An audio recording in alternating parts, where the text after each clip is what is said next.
താണവനെന്നോ വലിയവനെന്നോ പണക്കാരനെന്നോ പാമരനെന്നോ ഒന്നും ഈ പ്രപഞ്ചനാഥന്റെ മുന്നിൽ വില പോകില്ല. സർവരും സമന്മാരാണ്. ഭഗവാന്റെ സന്നിധിയിൽ എത്തുന്ന ജനങ്ങളാരും അവർ തമ്മിൽ ഒരു വിഭാഗീയത വരുന്നില്ല.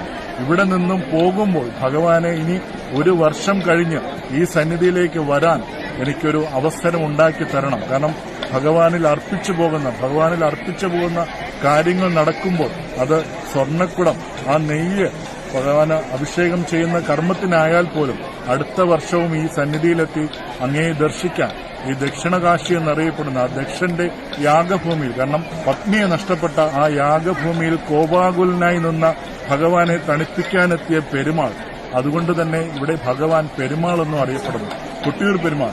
ഇനി വരും ദിവസങ്ങളിൽ രോഹിണി ആരാധന ദിവസങ്ങളിൽ നമുക്ക് കാണാൻ കഴിയുന്ന ഏറ്റവും സവിശേഷമായ, ലോകത്ത് ഒരിടത്തും ഇങ്ങനെ ഒരു ആചാരം ഉണ്ടാവില്ല, ആലിംഗന പുഷ്പാഞ്ജലി. കാരണം ഭഗവാനെ ആചാര്യൻ വാരിപ്പുണരുകയാണ്. കാരണം തന്റെ പത്നിയെ നഷ്ടപ്പെട്ട ആ ഭഗവാൻ കോപാകുലനായി ആ ഭഗവാന്റെ ശരീരത്തിലെ ആ ചൂട് കുറയ്ക്കുന്നതിന് വേണ്ടിയിട്ട് സാക്ഷാൽ മഹാവിഷ്ണു തന്നെ അവതാരമെടുക്കുകയാണ്. ആ ശിവന്റെ ഉള്ളിലും വിഷ്ണു, വിഷ്ണുവിന്റെ ഉള്ളിലും ശിവൻ എന്ന സങ്കല്പം. കാരണം ഭഗവാനെ തണുപ്പിക്കുന്ന ആലിംഗന പുഷ്പാഞ്ജലി രോഹിണി നാളിൽ നടക്കുകയാണ്. സവിശേഷതകൾ കൊണ്ട് ലോകത്തിൽ ഒരു ക്ഷേത്രത്തിനും സമം പറയാൻ കഴിയാത്ത